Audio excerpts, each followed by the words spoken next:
Hey everybody, I'm Kim Holderness. And I'm Penn Holderness. Welcome to the Amazing Race Leg 9 recap on the Holderness Family podcast. This is being recorded the morning after. We want to put a quick disclaimer out there that this is happening as the Russia-Ukraine situation is elevating, and we want to put a little bit of perspective out there that we are chasing weird clues actually in a place pretty close to the Ukraine, about a 2-hour drive, and that definitely some thoughts are with those people who we actually met along the way, who aren't too far away from it. Yeah, so it feels silly to be talking about a game show right now, but I just want we're going to. Yeah, but we realize there's a lot more important things happening right now. But here we go. Yeah. Let's get started.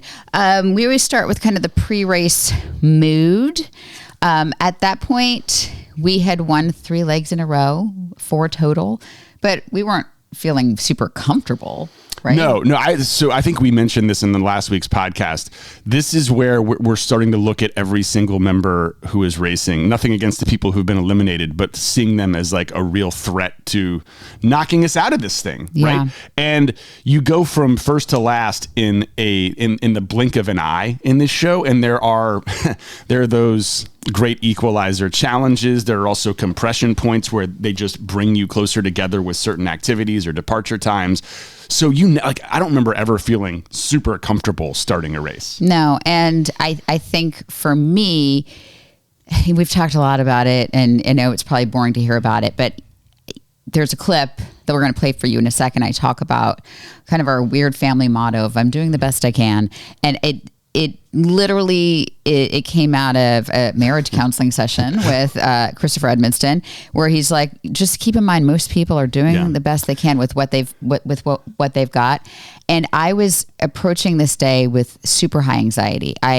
The way my brand of anxiety, like even if things are going great and the sun is shining, I was kind of like internally vibrating. And I had already told Penn, I'm not feeling great today. And it was nothing about like a premonition about the day, nothing like that. I'm like, you just need to be prepared to pick up some emotional slack. I'm going to do my best. But if we were at home, this would be one of those days where I would have really struggled to get in the shower, and I would have really struggled to be productive and get work done. So being on the race and not having a choice, really, my brain was not in a great space. We ripped the clue. Mm-hmm. We ripped the clue. We are navigating our way, and navigation, let's talk about that real quick. In the previous leg, they gave us step-by-step directions only to get to Mamos, and those were very cryptic directions. And then after that, we had to go find people and make our way by ourselves.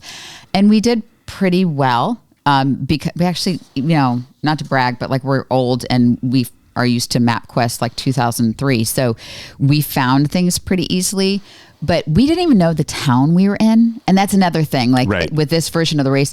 So, and even if there was a sign with the town we're in, let's just remind people that Greek letters, you may understand the uppercase letters if you've been in a fraternity or a sorority or just look around. The lowercase Greek letters, which is how that's how signs are in the United States.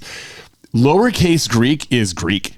It is all Greek to me. Like I did not understand what an R looked like or a V or a lot of these other letters. So it was hard to even understand that from that standpoint. So the map didn't even have the current city we were in, and we didn't even know the name of the city we were in. So let's play a clip from the show about us trying to find our way. I'm looking for signs to Thessaloniki. That's all, right? Is there a map in the front seat at all? Yep. Oh.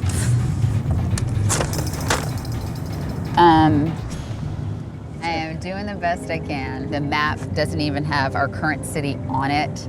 So this is the definition of doing the best I can. I'm doing the best I can is sort of our family motto. It is my belief that most people you encounter are doing their very best. Anxiety is something that I've battled, and on a race like this, it's really just put under the microscope.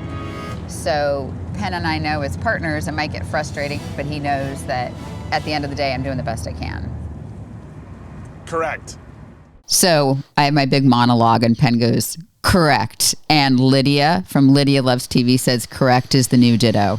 Is there any reason to add anything else there? No. I think correct is the right way to do it. By the way, you mentioned that doing the best I can for you originated from talking to Christopher, our counselor, which is true. I remember that was one of the things that he said. I always thought the origination was when Penn Charles threw up all over me on the airplane. And I literally didn't know what else to say except I'm doing the best I can over and over again. I think what his statement plus what we had, encountered in life. Plus it was just a fun story. He just was puking all over the plane and Kim was like throwing at me. I think she had diapers from someone else's diaper bag who was next door. And I was just cleaning puke up after myself. And there's that point when you're a dad and you don't know what else to do. You just panic and you go, I'm doing the best I can. I'm doing the best I can. So yeah, it's a combo of both of those things. So we leave the pit start and we not knowing where we were, we did know where we were the day before. Right. So we knew exactly how to get to the church where we were. And there had been a little cafe across the street where we got directions. So we went there. It turns out that was a little out of the way.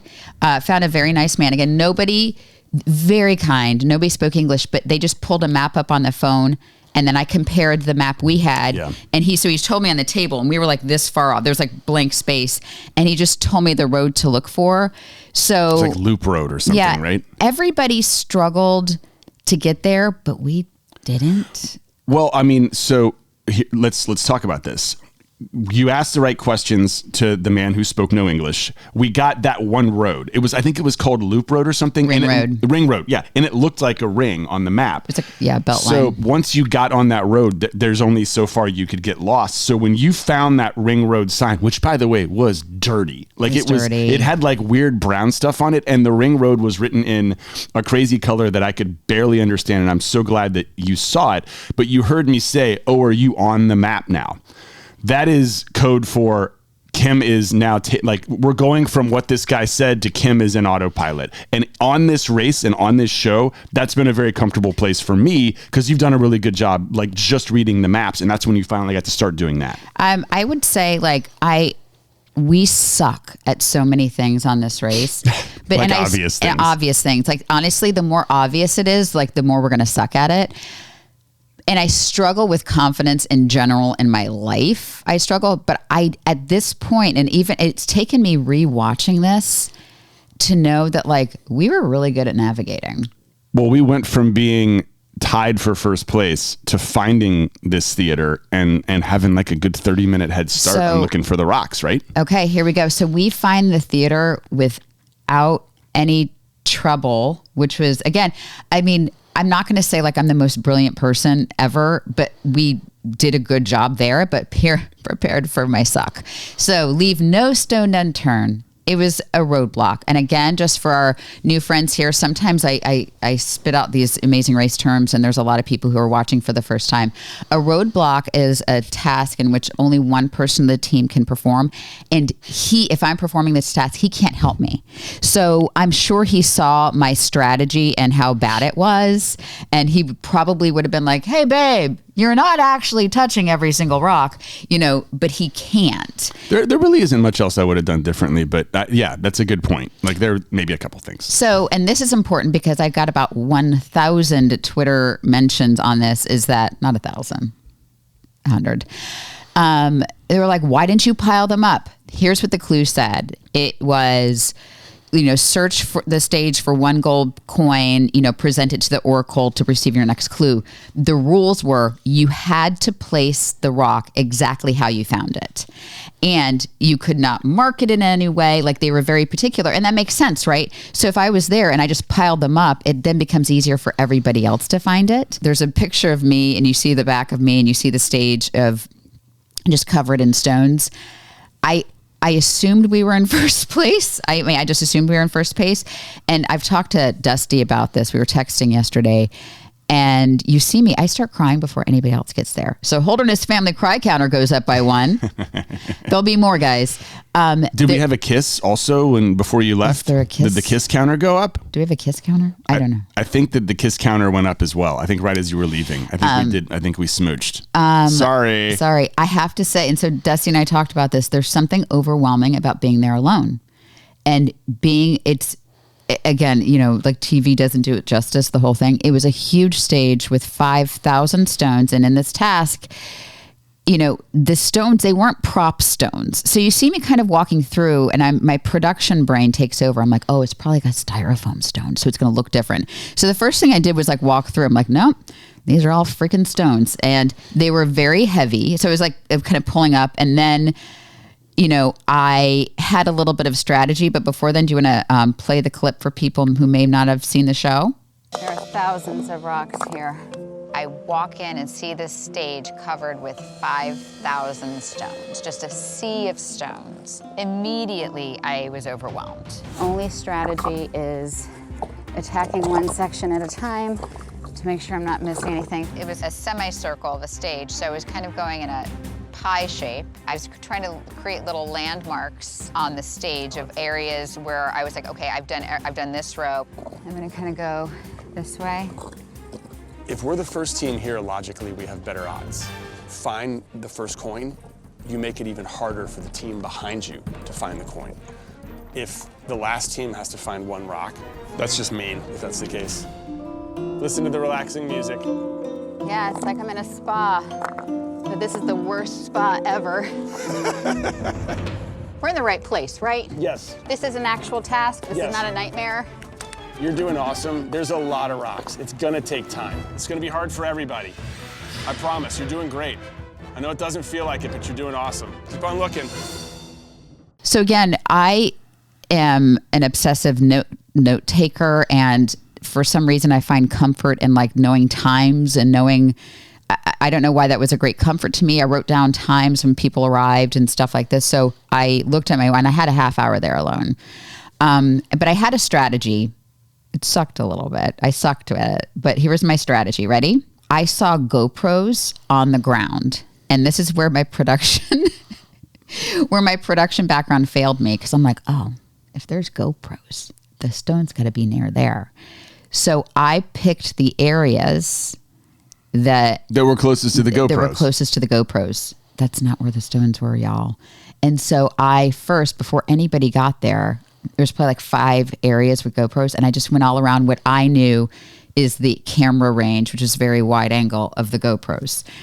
I did take it in sections and pie shapes. There was some discussion of like, I think Arun's strategy was just to go with the outside. And then my problem with that is like, where do you stop? Like you've done 3 here, you've done 3 here. So I was doing like the pie shape. Yeah. I want to kind of jump in and say a couple things here. Okay. So I had a different perspective from you. I don't think you ever saw the bird's eye view of the stage until the TV show aired. Right. Right. So you only saw a ground view of it.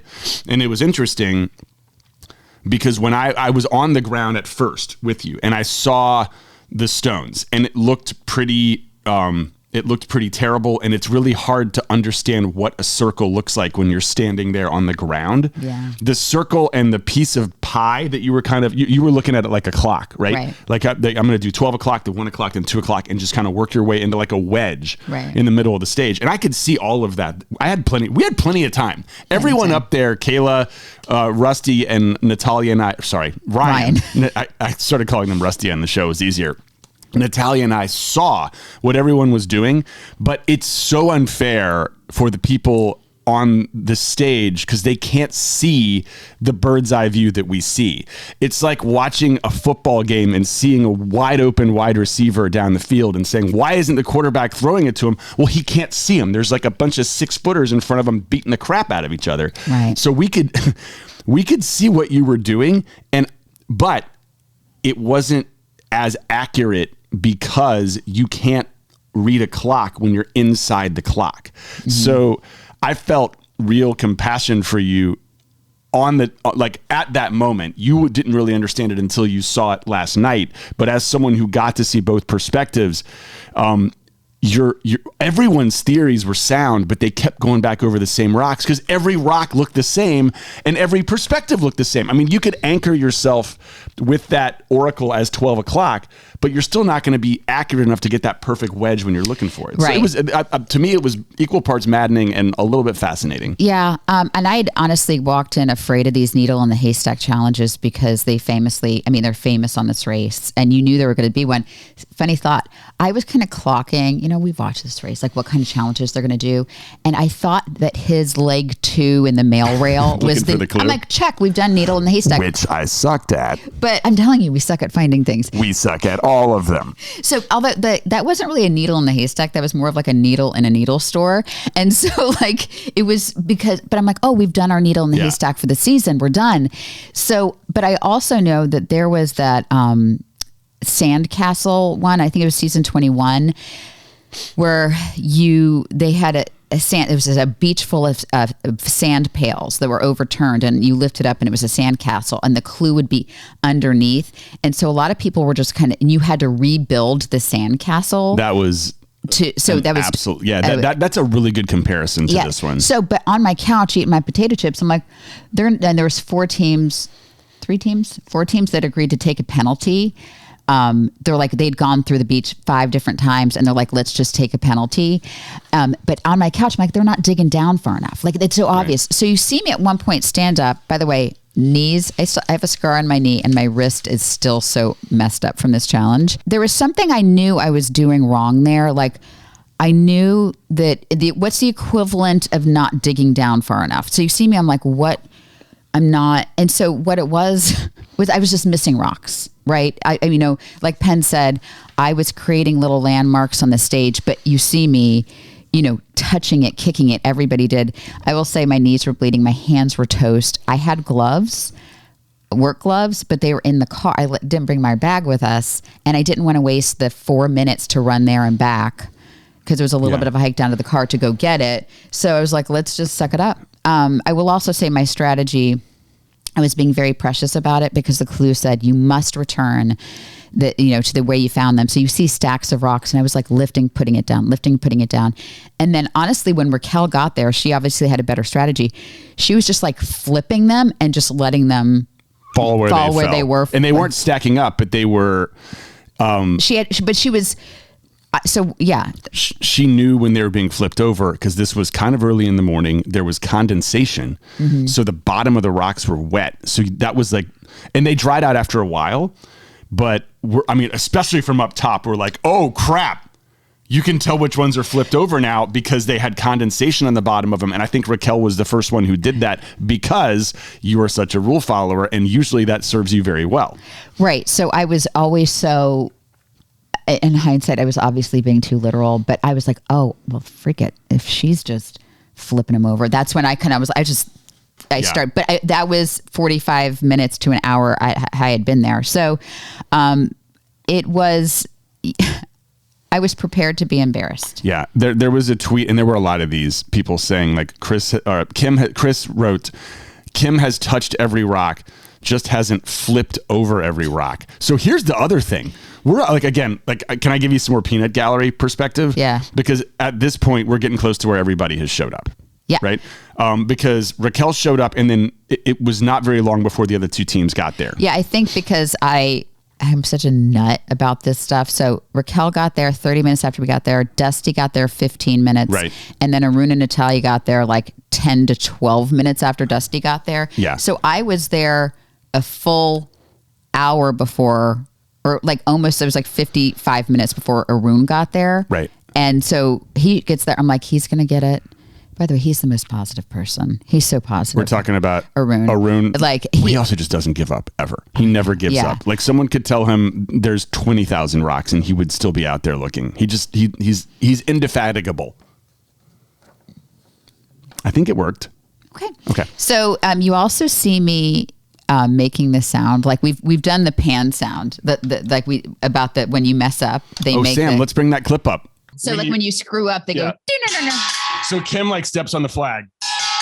On The Amazing Race, sitting on my couch, my favorite part is when somebody's screwing something up and it's so obvious to the people on the couch because they're highlighting it. And I knew I had been there at that point. I was saying that I'd been there for more than an hour. I knew statistically one of us had touched it. I literally, like, I had my hand on it. And I know the part they showed, it was after Raquel found it. So they played it because I knew we were screwing it up. I knew I was screwing it up because I had been there the longest. And again, I'm not bragging about having been there the longest. I'm just at this point, the biggest, like, I was doing the most wrong because I had been there the longest. Yeah. So that's not a brag there. When Raquel found it, there's even a clip of me in the show going, I wish it was me, but I'm glad somebody found it because I knew they were there. Because the whole time I was asking production, I'm like, you sure the interns put the rocks on here? Like, are you sure? Yeah. Or is it some kind of trick where you're supposed to say the stone is inside of me, or some kind of metaphysical realization that you're it was so maddening for all of you, I know, because odds wise, with all those stones, you guys should have found them a long time ago. As you said, and as we said, it started out with people not really flipping them over and looking at all of them. It was almost like tilting them up and because peeking. You had to put the back the right way. And here's the other thing. When I didn't see the coin until the show. I thought the coin was going to be bigger. I don't know why, because like, why would a coin be bigger? But the coin was like the size of a quarter, and it was roughly the color of some of those rocks. It was very dull. So it's possible even that you guys had seen a couple of them, and when you were peeking under, they were there, but you didn't look hard enough. 100%. Yeah. No, that was my beat. So it was like a little bigger than a quarter. So as soon as Raquel got it, I was like, okay, you got it. And I sprinted up there to look at hers before they swept it away. I was like, okay, it's because I didn't know if they like glued it to a rock, so it'd be teetering, but it was actually dug into the rock. Yeah, like screwed into the rock. And hers was flat. So when you see me balancing myself on a rock because I'm like, oh, it has to be flat. It's a flat rock because this is where I overthought it. I'm like, a production department person has to like drill it in. These flat rocks are stronger because some of the rocks were, although heavy, would crumble when you would put them down. I'm like, oh, there's no way they would withstand, a drill and a prop department. So you had a realization of the shape of the rock. So I thought they were all going to be flat. And this was after you saw Raquel get the rock. That was your, okay. And that's the way you see me balancing it, and you see Dusty in there too, because I think Arun did too, but Dusty and I were in the same section when she found it, and we're just like flipping it. And I will also say they show where the rocks were on the show, and they were all on like this 30% set. What a mind Isn't that crazy? F. Did you realize that? You didn't realize that before last night. I don't think anybody did. I don't think anybody knew exactly where they were when they found the rock, because it's a circle. And no wonder Dusty was then spending so much time on the other side of the stage, because like, you think if 3 were found here, there's no way they're going to put a 4th right there. What? This is one of the reasons why, and you're not going to like hearing this. This is going to be one of the reasons why this is going to be a lot of people's like one of their top 10 favorite challenges that the Amazing Race has ever done. 47 times. I mean, people like challenges that don't seem hard but turn out to be really hard and that have profound effects on people. And it was obvious, like, we're talking through this and you still haven't found the coin. But let's just back up here. It had been almost 2 hours at this point. Yeah. Right? So Raquel found it after she had been there for an hour and a half, which meant I was there for 2 hours. Right. And there was questions on Twitter like, did anybody consider taking a penalty?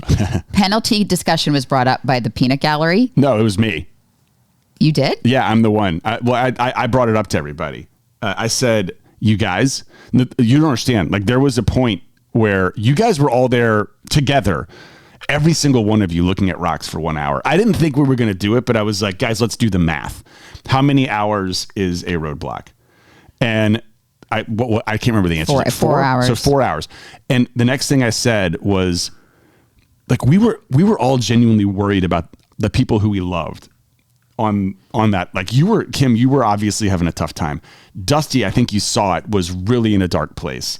Arun was fine. Arun could have kept doing it forever. He could still be there and be fine. And and at this point, Raquel was still there, and I know she talked about her meditating, but her body language was also something of frantic. I think that was what Kayla said. Like, Raquel, she's doing fine. And I just said, like, what happens if we do this and all leave at the same time? Would anybody have a problem with that? And the initial response from all four of us in the peanut gallery sitting up there were like, I think that would be okay. And then usually, like, we thought about it. I think I may have mentioned it. No, because somebody brought it up to me, and I'm not going to mention names. I'll let that person talk about it if they want to talk about, said we should take the penalty. And so here, and no. And there's even extra scenes, like I'm talking to Phil at the end. My kids had like very few requests from us, and one of them was like, never take a penalty. Yeah. But not just because I'm so passive aggressive. Like I stay in relationships, like friendships, longer than I should, because I'm just not a quitter. Like it's why I'm a bad poker player, because I'm never going to fold, because I'm not going to quit. It's not a really mentally healthy thing about how I don't quit. But I also knew when it comes to, and I'm not a slow person. I'm not slow. I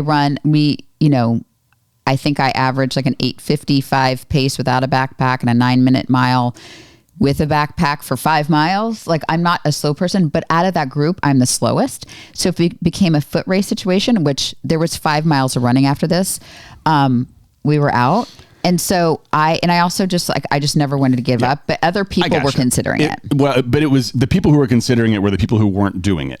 That's worth mentioning. And the reason why is because we were watching this unfold, and it was, everybody on that race loved everybody who they were racing with very deeply. And so the concern for the people on that floor, especially like it was right before Raquel found it, where it had been about 90 minutes of everyone there together turning over stones. And we started to notice the bruises and the bleeding on everyone's. My legs were bloody. We were maybe 30, 40 yards away, and we could see the blood and we could see the bruises, and it was torture. And we were like, what? Can we do something to put a stop to this? And then we all leave together, and then we try to make it to the next pit stop. You have to understand, coming from our perspective, why we were doing that. But I also understand from your perspective, like if I were down there looking for the rocks and someone said take a penalty, I would have said hell no. Yeah. But that's why that happened. No, you were trying to be protective, and I was like, no, we actually, I would rather still be there, because I know. Yeah. I know, but it didn't change the fact that we were really shook by what we were seeing, both mentally and physically manifesting itself in front of us. Yeah. So I had been there for 2 hours when Raquel found it, and I looked at my watch, and then I just started retracing. I started, back in the sections. I started in the center. So my theory was, and I like literally sat in front of the oracle and I moved my way out. I'm like, let me work backwards now. And then I found it, and I was like, holy crap, I found it. And the first thing I did before I marched it up to the oracle is I showed it to Arun and Dusty to say, like, this is what it looks like. And I apologized. I'm like, I'm so sorry. I felt, and there are extra clips on the Amazing Race YouTube channel. Like, I felt a profound sense of like guilt, because it wasn't like I had beat them, building a puzzle or solving some great challenge. It was dumb luck that I got it. And I knew that by me getting it, it became infinitely harder for them to get it. Your response was, we hugged. You said that was terrible. And then you said, let's get the bleep out of here. They had to put a little thing over your face. I'm going to go ahead and say that was the perfect time to use that word. I know, like, and our kids, they've heard us swear. And those of you who watch us know that we try not to we love Jesus, but we cuss a little. Yeah, exactly. We love Jesus, but we cuss a little. And there is a time and a place for everything. And that was the time to say that phrase, and you should regret nothing about that. I have no it was regrets. dead on correct. It made me laugh in the moment.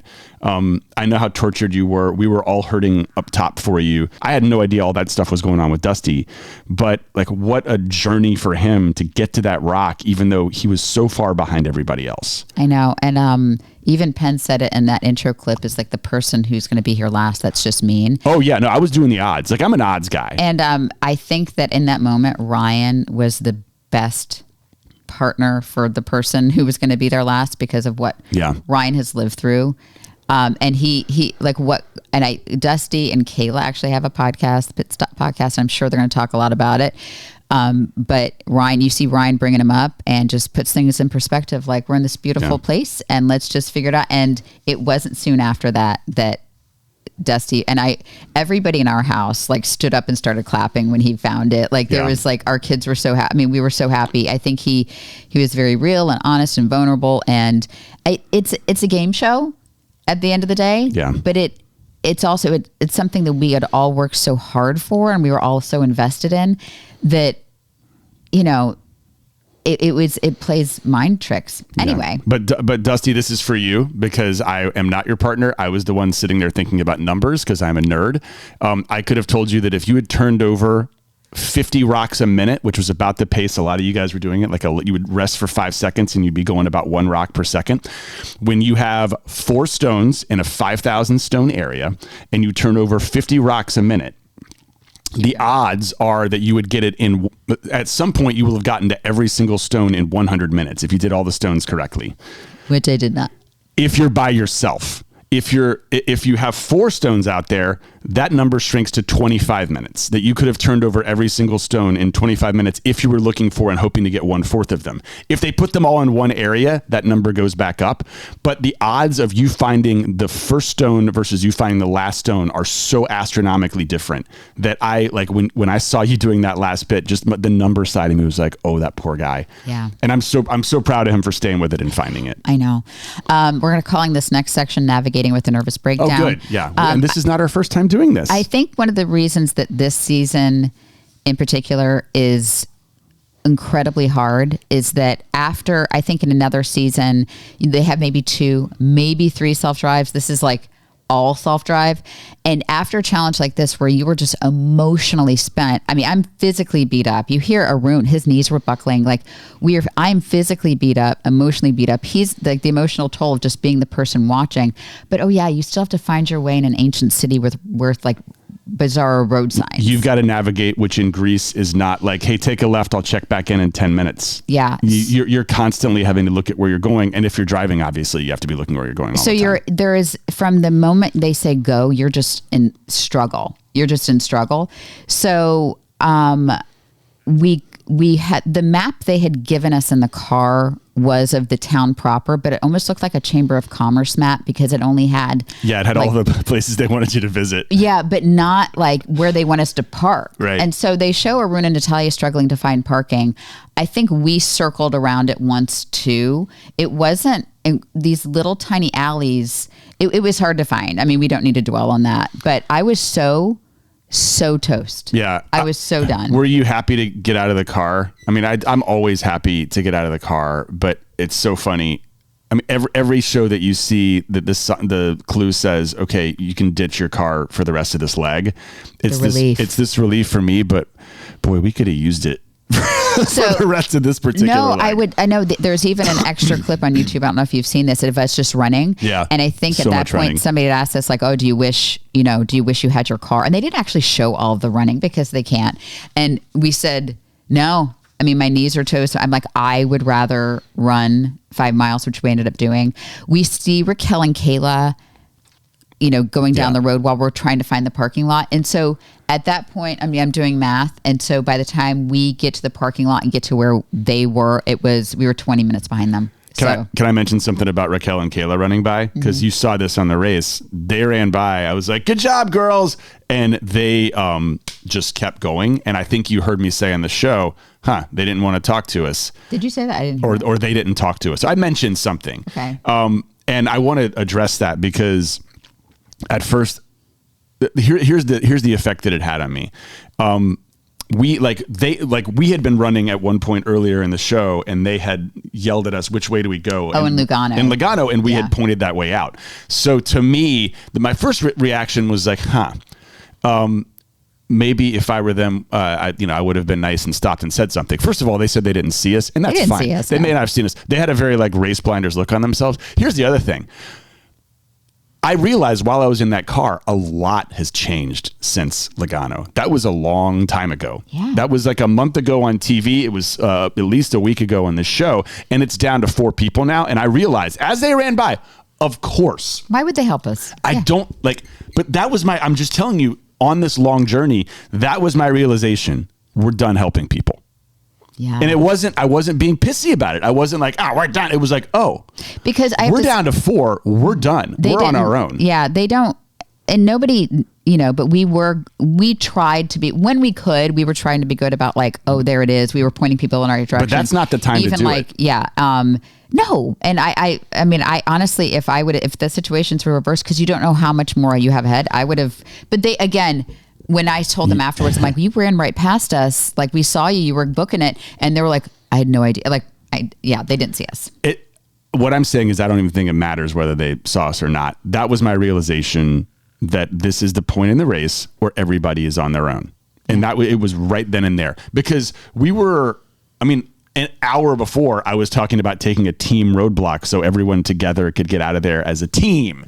And no, not anymore. It's down to 4. I mean, this thing is over in a week. You see Arun and Natalia park and go up. There was like this fortress. It wasn't there. So, and I get it though, because they were supposed to look for Socrates. So like you would think. There were a lot of fortresses. There was this beautiful walled city. So, but it wasn't there. So we went in the street, and I had seen where we needed to go on the map, and we'd seen Raquel and Kayla run that direction. So we found sweet Socrates. What a dude that guy was. So I know that everyone knows, let's lift the veil a bit, that everyone who is playing a classic Greek character, queen or prime minister, is an actor.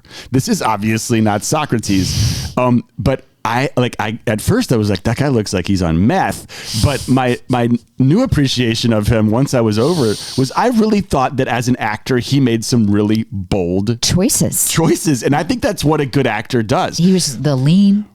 Wasn't he the most memorable actor that we ran into? Like, I'm trying to think of the other ones. There was Napoleon. There was Aristotle down at the bottom. There was the Queen. There was Boris. But this is I'll always remember Socrates. He really got into it. I was like, I don't even know how to react to you right now. What's to say he didn't act? Maybe Socrates did act like that. Who knows? Maybe he was a little insane. Maybe. But I was like, I'm a fan of your work. At that point, I was just done. So it was Detour. It was, I don't even know. This is how out of it at this point. The name of it was like Break 'em or Carry 'em or whatever. So everyone picked Break. So I will say, so the choices were you break a stack of 300 plates and you have to find a little clue, or carry 300 plates up a hill and deliver them to a restaurant. What psychopath after that day is going to not only have to like find 2 places, but then carry things up a hill? Like, we're not psychopaths. And so I don't like it when you just never see the other side of the detour. If I were putting this together, because I told you, like, I want to go back as a producer on The Amazing Race. Like, that's my retirement plan. When the kids go to college, I want to go work for The Amazing Race. I would have maybe made it so there was only 2 stations of plate breaking. So people had to do the other one, or 3 stations. So you had to do the other one. Because right. I feel bad for the little restaurant that set up all those plates. Oh, come on. Do you know how long it took to sweep those over? Not sweep. Don't know that the stack of plates that you had to carry up the hill. But no, you would have to have been a psychopath to run up a hill carrying 300 plates. Also, let's just be honest. Everyone wanted to break stuff. Oh my God. Everybody wanted to break stuff. People who watched what happened to you guys. Did you see the way that Dusty was breaking those plates? They weren't even looking when they were smashing them. They were so funny because they were like, Well, what was funnier, that or the 1-2? Of Raquel and Kayla. 1-2. You guys are so cute. We just we were listening to the music and I was trying to enjoy it. I have to say, okay, there is a tweet. Yeah. I'm sure Penn is a great guy, but if I was married to him and having a bad day or was out of patience, I'd probably smother him with a pillow.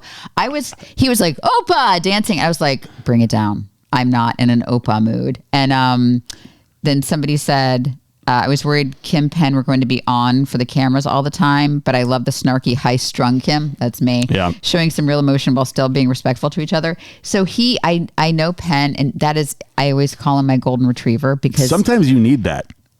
But that in that moment, I was like, bring it down. Yeah, Holderness. no, and I figured, like, you heard me say, like, are we going to chill a little bit? We're going to chill. You were like a couple of times, like when I was doing that, you were breaking the plates awfully close to my ankles. I'm just going to throw that out there. That I was like, let's not dance. Let's not do this now. Like I was just like, and I knew you were in Greece. Like you enjoy the race, and you were like, we're in Greece. Let's do this. This is so fun. Like let's enjoy this experience. Isn't it funny how when you're in first, like that's okay. Like I saw Kayla and Raquel, they're like, oh, it's so beautiful. I know. That's the kind of thing you say when you're in first. And I think my response I'm not was allowed like, to say it when I'm not in first. No, I think I said something like, I can't wait to come back and never do this again. Right. Because it was just, I think, and I mentioned that, one of my dear friends got married in Greece, and so there was this plate breaking, and it was so much fun and celebratory. This time it was just pure rage, and so you break the plate finally. You get this little tiny piece of paper and it says White Tower, and again on our little tourist map, White Tower is like on the water. So we found it really. It was another 3 miles from where we were, I think, and we were pretty confident, although we knew where we were. We knew we were in second place because we had seen Raquel and Kayla's pile of plates. We had not seen anybody else come behind us. Yeah, let's be honest. So this podcast. We're gonna actually put this podcast to bed pretty soon. There was a lot of stuff going on. The entire leg was that amphitheater.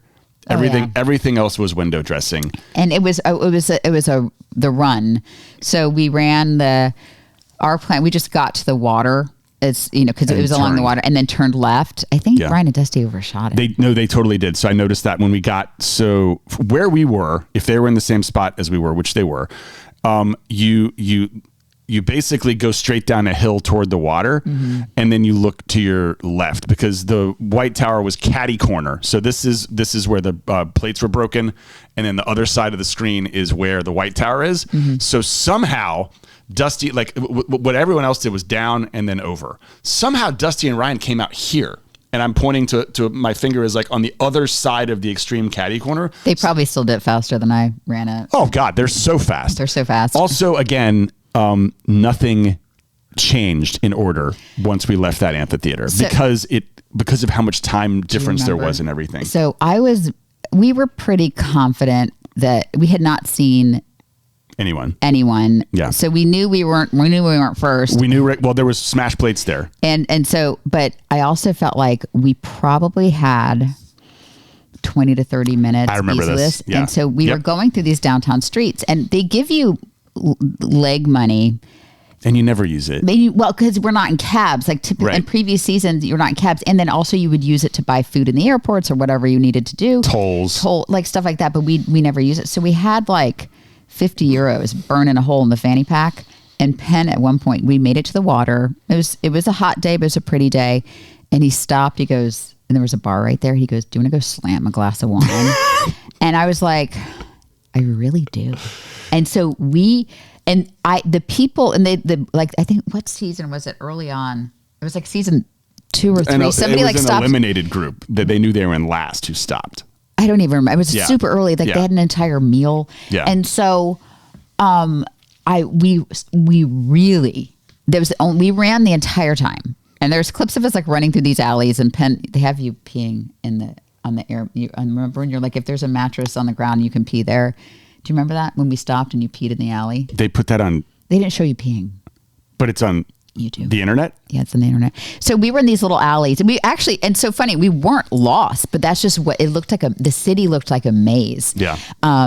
And then once you were in this city proper, so we did not stop to get a glass of wine, because I was like, if we come in last because we slammed a glass of wine. Yeah, if we see somebody running past us. But I mean, what Too much. it would have been too much, but I was like, my knees were bleeding, my hands, like there was blisters all over my hands, my wrist, my wrist is still messed up, and there was this big lump here from I remember that from doing that, and I was like, Mama could use a nice Sauv Blanc, a little Sauv B, or whatever they have in Greece. Whatever they have Who in cares? Greece, Yeah. and but we did not. We got there, and we found our friend Phil and our cool friend. The philosopher. Yeah, was that Socrates or was Socrates? No. There was Aristotle and there was Socrates, and I can't remember This which is was another guy. He was also the casting department in Amazing Race. It's just like knocking it out of the park. chef's Yeah. kiss. This guy, Much like the original philosopher, did not speak English. well, and he was like in a wine barrel. I think that was supposed to be, and a diaper. and Or bless that man. some sort of underwear, undergarment. And look, we were happy to see him. It was, I think that the sky reflects our moods sometimes, right? It was a bit of a stormy, dark sky At that point, yeah. At that point, and we were not the first to the mat in 3 legs, and so there was obviously a recognition that this is not going to be a cakewalk. And we had known from day one. Unlike some people, we had known from day one that these 2 girls were badasses. Yeah. And so there was no surprise when they won. But I mean, when you're winning all these legs and then all of a sudden you're not, and it wasn't even close because I don't know how it was like, it was at least a half an hour. Yeah, it was like 20 to 30 minutes. Down. It was a very convincing win for them. You saw their celebration. They was have so happy so for much them. It was great. I mean, I was smiling. Yeah. When I saw it on TV, but they're so good. Kayla's like me. She has goals that she sometimes keeps to themselves, and then you kind of hear them get revealed. Like long-term, like really kind of stretch for the moon goals. I think there's some people who say them out loud to try to bring them into realization, but you heard her finally say, we're going to be the 4th team of all girls to win the Amazing Race. And you've heard me say it on this race. It's like, we want to win, but if we don't, we wanted a female team to win. I felt very protective of the female teams. And, you know, I always cheer for the female teams, like when watching this race. So like they are as charming as you see on TV, and they are just a force. That's great. I did not want to lose that leg. No, of course we wanted to win. And, at that point, again, I think the aftermath, we can talk about the aftermath. We were, we stayed in a, lovely Greek hotel, and my darling husband, he was just like walking around me like, are you okay? Are you and so I had like gravel in my knees. So we're in this hotel, and he took all the shampoo bottles and he like emptied them in the bathtub and made me a bubble bath. Oh, that's right. And then he took a washcloth and he was like getting the gravel out of my knees and cleaning all of my cuts. And he was really sweet, but I was like questioning some life decisions. I was like, I'm a middle-aged mom on what am I doing here? Why am I doing this? And we were all, anybody who did that, except for Raquel, because she got out of there the fastest, and she's the youngest, we were hurting. I mean, go crawl around your driveway for 2.5 hours. I mean, that was like what it was. Give me an honest answer here. How long do you think I would have lasted on that challenge? Because you know about my knees. I have jumper's knees. So if you like, this is my patella and this is the start of my tibia. Look how far apart they are. So this little area here would have been really hard for you. Absolute disaster. It hurts for me to put any type of pressure on it. So I can't imagine It would have lasting been- more than 4 minutes out there. No, you would have done it because you're a determined person, but Oh, but I would have complained about it for so much longer the than you. 5-mile run afterwards, we would not have run. Yeah. It would have been, Yeah, put me in a wheelchair. yeah. Because he actually, I mean, he does have terrible knees. So they had scenes for the next. Yeah. So there are still 4 teams. So it was a non-elimination, and I was actually happy for this one. I think sometimes you want to get on with it, right? You want You're to, glad that no one got eliminated because of the theater. right. Okay, And I'm with you on that. Yeah. And I just felt like Ryan and Dusty are a force, and the person in me who wants to win $1 million is like, let's take out this team that on the balance has the best average. But also the competitive person in me is like, if we go and do this, I want to say that we beat the best team. You know what I mean? Like I wanted to race with them. So the final, it's next week. We have one more week of this hot mess. To be clear, it is the final, but there's going to be 2 legs, right? So, and I think our kids were confused when they watched the preview. And I would just say, like, I don't want to give too much information, but if you watch the preview, it's clearly 2 different places. So it's 2 hours of and activity. There's 2 legs next week. So it's a 2-hour finale. We are meeting up with most of the cast in Miami. So Lulu and Lala are planning a great party. I highly suggest you, if you're going to go on a reality show, it should be with Lulu and Lala. They plan great parties. Yeah. So where you see us next talking about this will be probably in a hotel room somewhere, or like we'll see where we're going to set it up. I'm going to try to bring some of this stuff with us, and you might actually see and hear from some of the other characters as we wrap this up. But this week was interesting. Next week is going to be even more interesting, and to say that we got to the last week is great. But we're not quite at the finale yet because, as we said, there's another leg you've got to make it through to get there. Got to make it through. Yeah. And our kids were so proud. Like they both came over after you literally see me crying before anybody else gets there, and they both came over and gave me big hugs. Yes. And even while you were looking for the rocks. Yeah. And then they just kind of sat with me, and then. Oh, my mom is in town. She came to visit. And so she got to watch last night. And I had to warn her. I'm like, Mom, I'm not a joy to watch these shows with. Like, I don't want a lot of chit chat. I was like, we're not asking questions. Like, and especially that one. I'm like, you don't want your mom to see you like that. Yeah. Her reaction, she was very proud and very sweet and everything. And at the end, she goes, wait a second. You came in first all those times, and then you have to, and you won by a big margin, and you still have to leave with somebody else, and then you come in second one time, and we'd come in second before, and you have to leave. So we're in the second group. So Raquel and Kayla will leave by themselves, and we are in the second group leaving next week. You heard Phil say. And she's like, "That's not fair." I'm like, "That is such the mom thing to say." You have a very supportive family who loves you very much. They're glad that you got through that. I'm glad you got through it. I'm so sorry that those stones, they say sticks and stones will break my bones, and that should just be the end. That's the end. They don't need to say anymore. Sticks and stones may break my bones. That's the new saying. And we don't really care about words. Stones may break my soul. Yeah, that's it. We're getting rid of the end of that saying. Well, thanks guys for listening and for supporting us. And we'll see you next week, and we'll talk about how The Amazing Race season 33 finished.